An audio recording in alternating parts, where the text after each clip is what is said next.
DG Stéphane Balamwange Congo ya Lumumba Congo Tafachi Beton Tango ekoki yo Tango yango yo ekoki Tolanda kango Papa Stéphane Balamwange Oh yeah. Bien, on est là comme d'habitude. On est là comme d'habitude, ndenge to yokanaka, ndenge to signer contrat. Bino nanga, nga na kiti oyo, bino na basalon na bino, to beta ka masolo ya mboka na biso RD Congo. To kobeta masolo par rapport ya situation actuelle ya mboka na biso par rapport à la justice et par rapport à la politique. Justice to beti pendant presque 2 jours. Alors, bah, commentaires, réseau, il y a de part et d'autre, bah, toizo comme l'angaï, ça bah, commentaires. En tout cas, dans ces péliming, bande ça me fait vraiment beaucoup plus plaisir quand je me rends compte que bozo landangaï, parce que ceux qui m'ont landingate, à quoi ça la commentaire te, commentaire ezala négatif, ezala positif, ezala commentaire. Oh, il y a négatif, ils ont permettre pour na améliorer, na fouiller beaucoup plus, bah, information. Pour que na même les bino ba information vraie ba oyo bazo pesa ba commentaire na bango na ndenge ya positivité, ça m'encourage les misanga mapeka pour que je puisse toujours me mettre au travail. Mais toutefois, il ne faut jamais oublier de liker, parce que j'ai vu beaucoup de commentaires, plus de 1500 commentaires par rapport à l'émission de Sala Kilobi, mais moins de j'aime, hein. Les j'aime là ça fait aussi du bien. Donc, au tali émission, au tali commentaire, moi j'aime Kotiwana et ça y a penda plaisir makasi. Et quand on le bakanabino que chaque fois que on a vendu na plateau, on a vendu bouillé, qu'on a pété l'anda émission du début à la fin, on peut découvrir Makambo Belé. Vous savez, lobby, quand je faisais l'émission en direct, na mona ki quelques spectateurs bazalaki wana, babanda kolanda, à un moment batozo bimabima, c'est-à-dire que bah lundi émission moi 5 minutes abimi, à lundi moi 30 minutes abimi. Non, pour comprendre et l'okonango, il faut qu'on bande du début à la fin. Ndesi ko comprendre idée nini ezana émission wana. Maintenant aux autres 5 minutes au kati, au côté 3 minutes au kati, tu n'as rien compris. Alors que émission na ibandeli nango okoyo kaniti za ilengité. Maintenant au koma na katikati, elongi mon kopenda deux fois te. Okomi na sur donc fin na ilengi. Alors c'est pourquoi je vous demande que chaque fois que votre serviteur, Jefferson Kabangani na vandi boye et qui na bandi ba émission et le quoi liboso like pour ça nga moi grand garçon vi misanga na kiti et le quoi mi balé commentaire ezangate comment je vais améliorer, comment je vais avoir d'autres informations, parce que ndenge bozawana bozapela ba information msusu boko chekenga ina ndenge na bino. Alors bah commentaire na bino et ça nga penda bien fort. Voilà, comme je vous ai dit que c'est Jefferson Kabanga qui suit là. Comme d'habitude aujourd'hui na yega na 2 points à l'ordre du jour otokobetanga na bino lelo. Point ya liboso eza la justice congolaise, comment elle fonctionne. Et puis point ya mibale tokobeta makambo ya dialogue ya Senko ba komi na niveau nini, ba sali nini et qu'est-ce qui se cache derrière ces dialogues. Alors, bande konangai, pour commencer avec le premier point, je suis beaucoup plus déçu dans le sens que justice nabiso, la justice congolaise, et sa justice à 2 poids 2 mesures. Et sa justice et sa injustice. Nazo tangele bino kaka 3 cas. Oy makambo salemi kalamingi te bino moko boyebi. Et vous allez voir maintenant, et vous allez vous faire l'idée, hein, beaucoup de une idée par rapport à la justice nabiso et de fonctionner. Dossier ya liboso, ezaki dossier ya ndeko nangai Augustin Matata Ponyo Mapon. Ndeko nanga wana réputé voleur, réputé détourneur, ayiba mbongo ya ba congolais, mbongo ya ba contribuable congolais. O ba pese qui est que tata ndenge zaboye bana mboka bazana nzala bazangi masango ya kolia parce que régime alimentaire ya ba congolais mingi eza masango eza loso eza na madesu. Voilà notre nourriture quotidien. oko le kata na ndako moko te sanke balamba fufu sanke balamba loso sanke balamba madesu. C'est ça. Mais ba pesi mbongo wana ke no moi na mboka en tant que premier ministre gérer makambo ya Bokangalonzo. Tata ake ya zimbongo wana a bongoli yango ekomi université na Kindu. Alors, tango siko ba bandi ko poursuivre ye. Et bandi le lote hein. Aujourd'hui c'est la 3e année que dossier ya Matata Ponyo baye ko kata yango. Et bandaki avant kutu tokoma na 2023, c'était en 2022.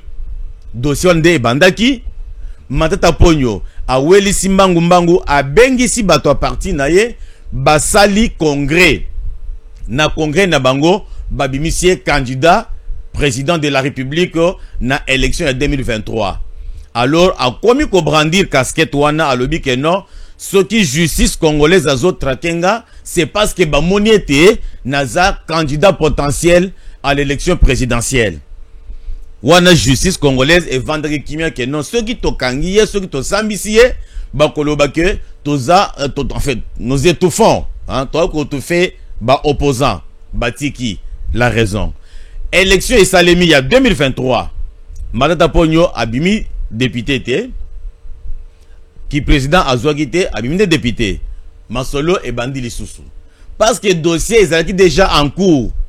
Binomoko boyebi ndenge nini caméléon a s'opposaki à salaki bras de fer entre la justice congolaise na Assemblée nationale. Bitumba Yamakasi et komaki que président ya cour constitutionnel a PCIA article, Assemblée nationale a PCIA article. Bitumba, je vous dis, Kamere voulait protéger Ndekonaye, voulait protéger camarade naye, voulait protéger Batu o bazar na bango na kabane ya koyiba mbongo. Kamere a pesé de tout son poids sur la balance. Mais parce que la justice congolaise ezalaki têtu nde baki ndenge bakendeki wana. Mais botala likamna lingo ba yango yeyu. Basambisi Matata Ponyo. Ba condamné par défaut parce que aboyi ko ya ko répondre. Mais Tolanda qui bisognon sont ensemble transmission na RTNC direct ndenge babandaki koltanga makambu ya décision ya cour constitutionnelle et qui pendant presque 2 heures du temps basilisi ba condamné à 10 ans na baninga mususu nulle part to moni mukanda te ko mamaki que Matata Ponyo azana résidence surveillée nulle part Tomonite Mukande komomaki que Matata Ponyo abima le territoire national te nulle part tomonaki ata mandat d'arrêter que Batouba kei komema nandako parce qu'il était déjà condamné. Il ne restait que le parquet près la cour constitutionnelle a exécuté Bakangaye. Matata Ponyo a limoué porté disparu le kole milinga likaya au montant aux hommes le shimboki au bois qui milinga likolo et panzana qu'après une seconde, wa milingeli moins. Jusqu'au jour d'aujourd'hui, Matata Ponyo porté disparu. Mais bato a parti naye, na moisi naye na bana naye, bazoya ko sakana na ba congolais. Donc ba moni biso lokola ba mi bobé na bango, bazolo ba keno, tozo sera na état congolais, gouvernement congolais ako na kolukele biso, papa na biso, leader na biso, noko na biso zomona na te, banda ba condamna ye, ti le lo monani te, eza enlèvement. Ba enlever pour na nini muto za condamné ke bakanga ye bache na boloko. Muto kimi ya ko batama. Moi sina yebi, bande ko na ye ba yebi, ba combattant na ye ba yebi, ba camarade ya parti politique ba yebi place à cette ya lelo. Akei. Deuxième élément, et ça dossier ya Kazadi, Nicolas Kazadi, mbongo ya lampadeur, mbongo ya forage, mbongo wana ekei sans suite. Ba bengisie, ba banda ko sambisa bango, yena ministre ya développement rural. Le nom c'est qui encore, kombo kimi, kombo ko na ko yebisebino kombo na ye. Bas comme ba banda ko sambisa bango, tomoni ata nulle part og na moninga benda boye. Ngamoko, peut-être bien bon mona qui mais ngamoko na monité na audience moko Kazadi Akei ko se présenter. C'était avant qu'il soit député na mandature oyo. Ezaki depuis législature passée. Alors dossier monsieur yoko bakisama tango balongole na ki ministre, voilà, je voulais dire le gouvernement passé, moi j'ai des mandatures passées. Na gouvernement passé, il y a Moutouazala qui c'est qui encore Sama Lukonde. Non, avant remaniement, je me souviens avant remaniement. Toujours quand j'ai dit Oyo, avant remaniement, il y a Zalaki ministre, il y a finance. Tango baye kosa la remaniement, bazui Doudou Fwamba, bacheye place wana, moi na mboka lobi ke ndenge za boye, il faut na panza makita. A sali ba déclaration na ba chaîne de télévision bino nyonso bolandaki yango. A silisi ko panza makita a kena mbujimai. Ba dépêchaki avion, ba tche kérosène na avion, autrement carburant y avion. Et keyi jet privé tina mbujimai. Ba ke ko kangaye, ba ye na ye tina Kinshasa awa. Ngana sa motema na CP na que ok c'est bien. Ale kasiko liboso bazouzi a expliqué biso parce qu'il y a déjà maintenant deux dossiers. Dossier à liboso il y a lampadaire na forage. Dossier à Mibale il y a dénonciation il y a sali. Aya siko ko démontrer ba congolais nyonso bazali ki miso ya ko vanda likolo a lisu po ba ko kakoyeba makamongo koleka ndenge nini. Malheureusement Assemblée nationale suit kaka ndenge na lobaki na bino lobi ke bato nyonso bozomo na wana baza bato mabe ezala bao baza na Assemblée nationale ezala bao baza na justice. Procureur général Firmin Vonde a commis mukanda réquisitoire ke bopesa ngai monsieur Nicolas Kazadi banda alongo ministre azongi na ebongo na ye ki député national. Alors nakoki ko bengi se bongo te bino chambre na ye bopesa autorisation bongo ya kondima akoka na ko expliquer makambu nyonso lekaki. Kamere a influencé bato oyo bazalaki na commission spéciale. Basalaki commission spéciale ndenge zalaka soki député Songolo Pakala aza na souci na justice ba composaka une commission bazuna quelques membres ya bureau ya assemblée bachili bango wana po babanda na ko travailler ba étudier ba grief oyo justice alingi a yoka epa ya ndeko Songolo Pakala ndeko député national. Alors tellement que Kamere alingi asale les yeux doux epa ya président de la République alobi que non jamais nga na koki ko livrer Kazadité ngai na kobomba ye pour que président amona ke na lingi ye, pour que président amona ke na lingi libota na ye, pour que président amona ke na lingi bandeko na ye. Parce que Kazadi soki boye biete je vous dis Kazadi aza grand frère ya président de la République. C'est-à-dire que président de la République azo benga ye grand frère menandenge ya tata Leki na tata Kulutu baza bongo. Alors Kamere a sayi biloko wana a instrumentalisé wana point ya liboso point ya mibale. Kamere a yebi bien que ndenge za wana mbongo oyo Kazadi abandaki koyiba mbongo nyonso Kazadi ayibi bango tupe baza na kati wana parce que Kazadi alobaki na munoko na yeke na mboka na biso awa toza ba jouisseur biso nyonso toza na ba institution biso nyonso toza ba konzi biso nyonso tozo kamba toza ba jouisseur. Tango mbongo eyaka tozwi d'abord mbongo liboso tole après kolia siko tovani na bakiti na biso tokomo raisonner comment est-ce que nous allons justifier mbongo wango. Alors parce que ayebi pe que soki Kazadi aleki liboso à justice alors akotanga makambo ebele oya yebi parce que yazaki ministre ya finance mbongo jamais ekoki kobimana libenga ya l'état et kende na ministère Songolo Pakala ou bien kende na Sénat ou bien kende na Assemblée nationale sans que Kazadi acha mukolo tonaye sans que acha signature.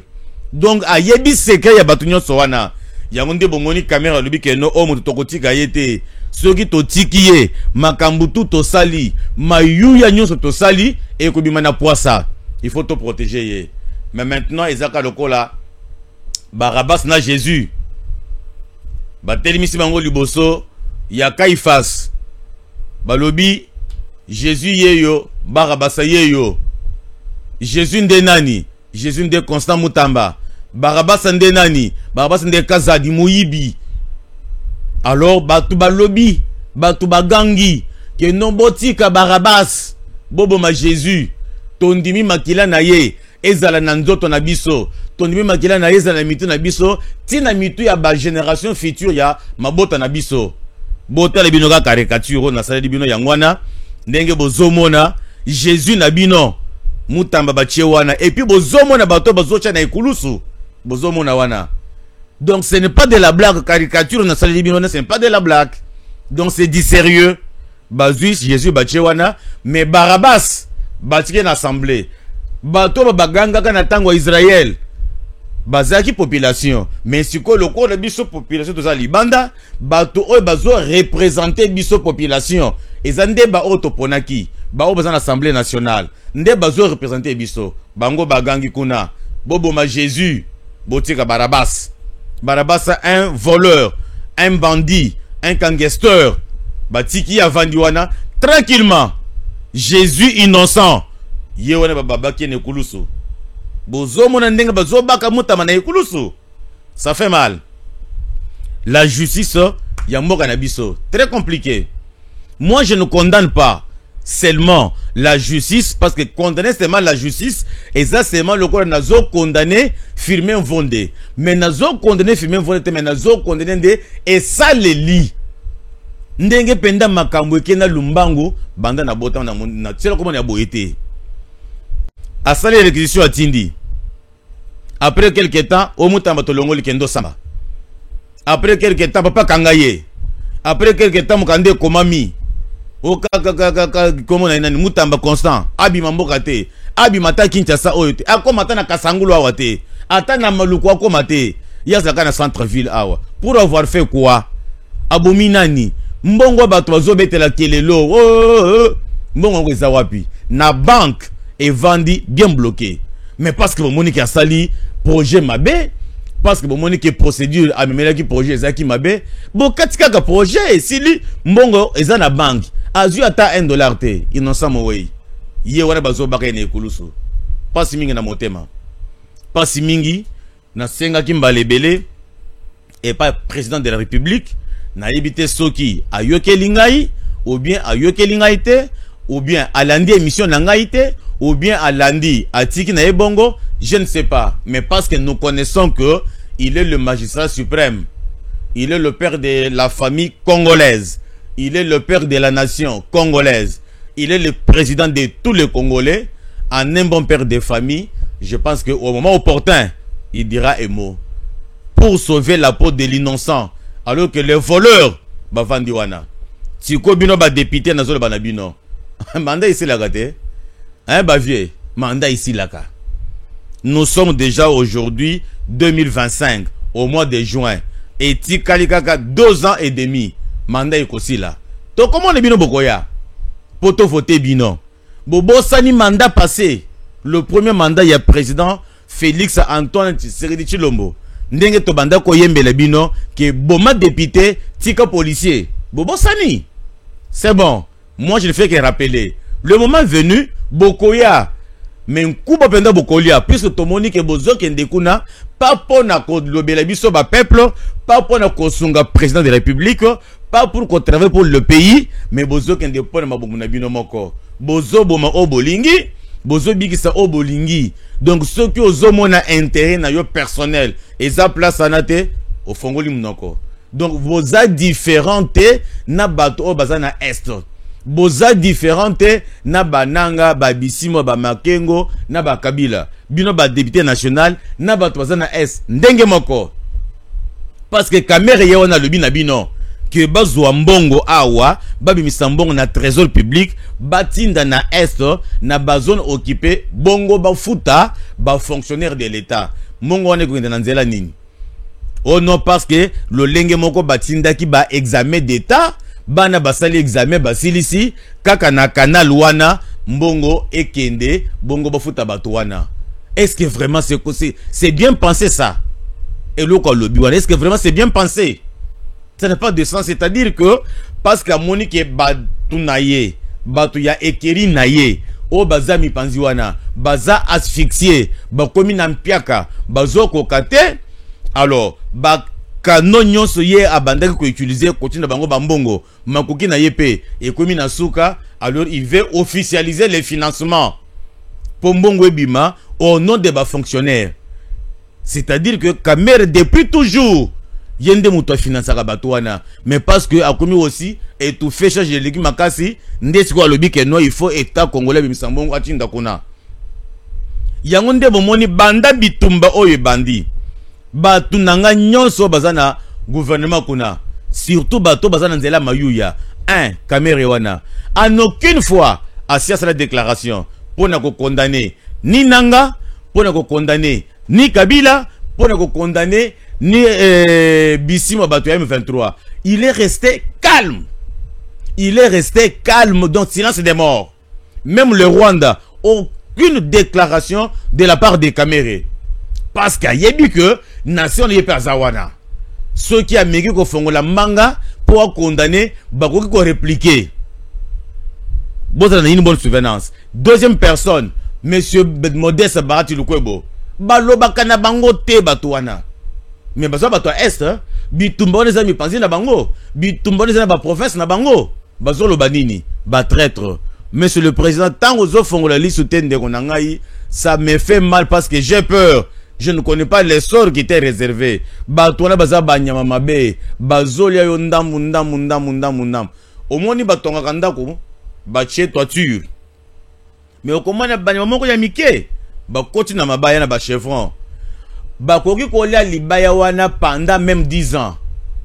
Un jour comme ça, moi mon peuple mouké, tu pas, au moins ka toiture ekweyi. Libaye Katani, Babanda Koli Angoka Mouké. Ce sont les gens qui t'ont entouré. Voilà que Moutamba qui était comme ton bras droit. Tout le monde a bêté qui m'a dit que ceux qui président de la République, Azana ba député, comment je vais dire, Azana ba ministre, à 10. Il y a volonté, il y a détermination, il y a zèle. Le col constant Moutamba, Makambo Belé, et ko changer na mboka na biso. Mais le col batata mi bien balingakate. Ye wana babaki na ikulusu hein. Bala lycée penda ye wana babaki ye lokola Jésus balongole sapato babaki ye. Ça fait mal moi nango makambo pour ndonga Constant Moutamba, mon jeune frère, je te respecte beaucoup. Obimi la tête haute. Donc leur problème est que non, tu étais un élément gênant. Balongoli yo na scène. Et comme ça le logo tu as encore l'avenir. À 36 ans d'âge, aux autres traquer batata mikolo wana. Mais quand tu auras mon âge ici. Donc au chauffer penda bana lenge longo bani. Et comme ça, le côté. Zalaka libanda masolo. Quand les militaires mandent aussi là, au mega pe kocha libaya, tous en asimana yo, aux atta député national, bien que mongongo na yo moko, et ko yo kanate, mais nous te soutenons d'une manière ou d'une autre. Voilà au moins ce que j'avais à parler sur la justice congolaise. Pour vous dire que justice n'a pas institution yamboka na biso, bazo travailler na lolenge et longobanité. Maintenant, nazo kote na likambo etali dialogue oyo ba opposant bazo ganga ba to catholique bazo ganga. Excusez-moi bande ko nanga itongo na ko raisonner. Pona batu oyo balandaka émission politique na ba chaîne de télévision analogique o balandaka makambo politique atana ba en ligne oyo bazalaka na ba service. Boyebi bien histoire politique il y a RDC Congo mboka na ngai Congo mboka na yo. Boyebi sangai si vous avez une bonne souvenance.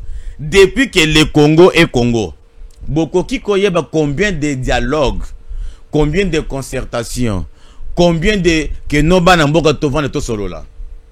Plus de 25 dialogues ici et Salama depuis notre pays a accédé à l'indépendance. Timo Yalelo. Je vais vous faire une petite étude. Bota le bien dengue zalaka. Ezakaka ndenge bazo senga dialogue boy. Bazo senga dialogue. Batubaye basangani. Bayokani. Suka ya dialogue bakoloba il faut que batutu basangana place moko bako kana ko travailler.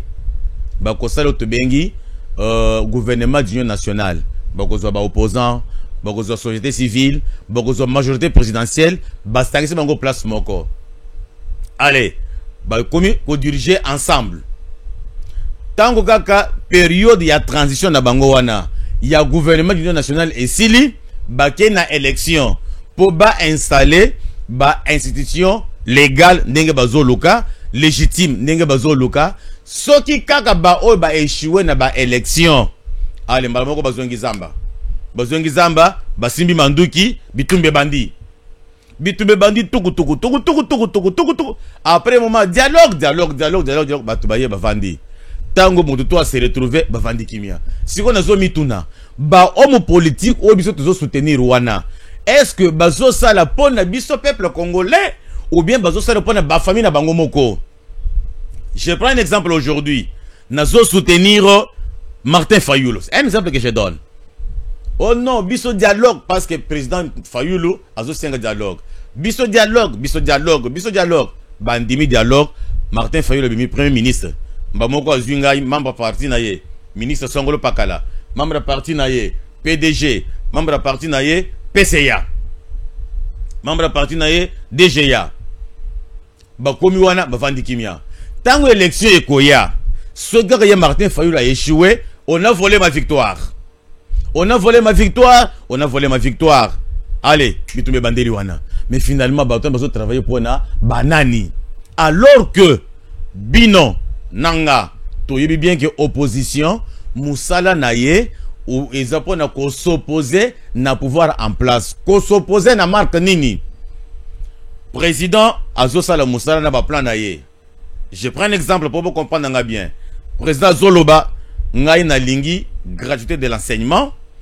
Na lingi ba infrastructure na tonga banzela mbongo msusu na bimisa na futa ba enseignant po bana banda kotanga ofele opposition siko ya koya alibi que non monsieur le président ce qui est important na minute oyo eza makambo ya gratuité te ce qui est important bato bazana nzala pour ceux qui mwana la linzala lobby a cause na makasi okende kotanga te. Alors au lieu que ozo mbongo kende kocha na gratuité de l'enseignement, ça d'abord bilanga. Bongi ça d'abord basoda pour que munguna aya koko telebisote. Au moins si vous avez un programme mibale, o ya lobby que gratuité de l'enseignement na banzela, na ba immeuble, o ba lobby que d'abord bilanga na basoda. Si ko zo mona que ba intérêt nyo mibale wana, eza toujours pour la population. Mais méthode si ko ya kosalela nde ekeseni. Bato ko engagé bitumba et c'est ça le rôle même de l'opposition. Que ceux qui opposition en moniété programme oyo majorité présidentielle bazo kende nango ils ont profité tellement de la population te azo telema mais le long azo tuna bino dialogue bazo luka oyo eza pona nini positionnement politique ya bango moko ngana za pe mokonzi babetela nga pe mais finalement ça va servir à quoi? Et chose grave, je vois même l'église catholique azo kende ko topena makambo wana. Mais il y a un débat na bango que non, il faut pas qu'il y ait un ministère, il y a intérieur.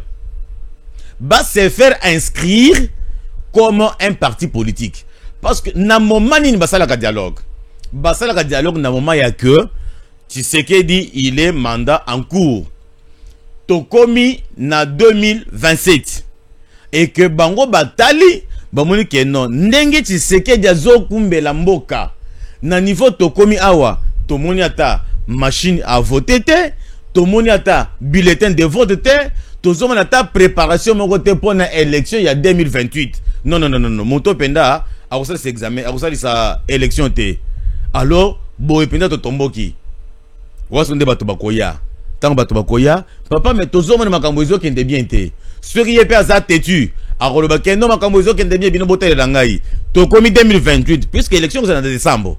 Tokomi 2028 bazomona kaka te nde bakotia mobulu keno sava lokolo yo zo kokate parce que mbongo ezobima madusu ebele il faut to ya kosunga yo il faut to ya kokota pe na gouvernement wana poto kokana kusunga to kosunga yo enfin to sala ba élection. Mais maintenant le monsieur est en plein mandat ba homme politique congolais parce que ba se retrouver te bazo créer problème bazo créer trouble.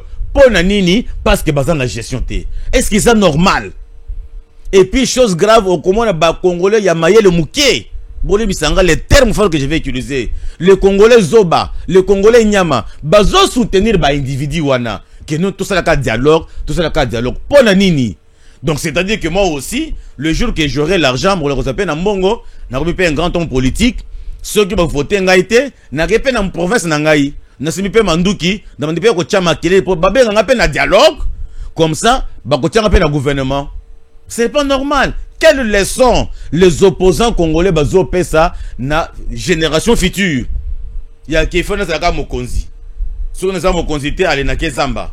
Il faut ça mokonzi. Si on a mokonzi na créer crise na mboka. Est-ce qu'ils en a sens?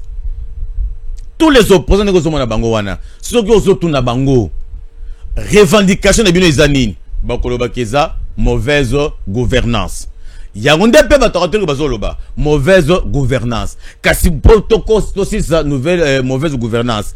Totiki mandat na esili. Tant mandat na esili, to sa l'élection. Population yomoko tranché et toyebi ki azana mandat na yasuka. Oye ko se terminé na 2028 ti na mois de décembre élection salemi na mois de janvier. Il y a mois de comment je vais dire, il y a année 2029, président Yassika a prêté serment. Mais si vous tango bozo loka, le dialogue. To yebi bien que souka y a dialogue et zakaka gouvernement d'union nationale. Donc transition, c'est que bokati mandat. Tant bokata mandat et terminé 2028 parce que beaucoup c'est déjà na katia gouvernement, parce que beaucoup c'est déjà na katia masolo, a comparer déjà bien mafuta ngolo na minoko, élection ko ça le maté et beaucoup favoriser beaucoup le bakeno président en fonction reste en fonction qui note ko ça la ka élection mais parce que beaucoup c'est déjà na katia masolo beaucoup lingate pe élection ça le ma pour ba ko voter binoté pour bien que vous na ba base pena ya malongate alors comme ça tout ça la ka wana to bandaka kolia alors intérêt ya peuple place na exacté. Vous êtes les faux politiciens. Vous êtes les faux politiciens. Bolingi ba congolais te. Ceux qui osent na makanitia malamu, tu viens, tu proposes. Est-ce qu'il faut seulement dialogue? On sépare le franc. Qu'est-ce qu'on va séparer franc? Tango batu ya Kabila bazo kanga keno Tshisekedi ne respecte pas les accords. Quel accord? En politique on dit les accords se font et se refont. Tokoki koyo kana yo na tongo. Na moi na moni ke non masolo ne to bete na tongo en tout cas ils sont simbaté mais je suis libre naza esclave te ke naza kaka tenu na ba promesse wana non neti accord au Kabila signale que chaque mois 66 millions de dollars et longo na mboka na biso et kende na Rwanda bon ce que moi na maya ye kotala ke non en tout cas ça ne va pas. Comment mboka nanga bato bazana nzala? Comment basoda nanga bazofuta mabe? Comment ba enseignant bazofuta mabe? Ngana zwaka mbongo na tinda na Rwanda po bafuta ba Rwandais? Ça n'a pas de sens. Tango boye loko wana, oh il ne respecte pas les accords. Est-ce que c'est normal me bande kunangai? Tokende pas tozonge pai.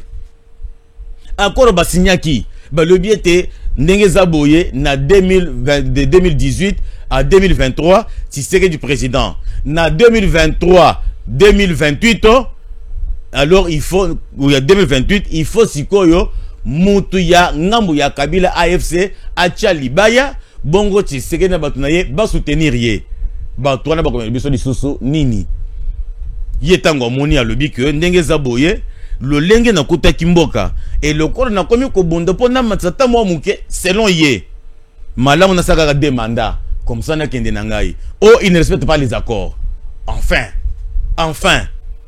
Enfin, Kabila lobaki naye, kendenge zaboye, nous devons diriger le pays à deux. Yoza président, ozomona na miso abatu, ngaso na za président na molili. Okoki ko sala tali kamomoko te sans kenga Kabila na pesa yanga position.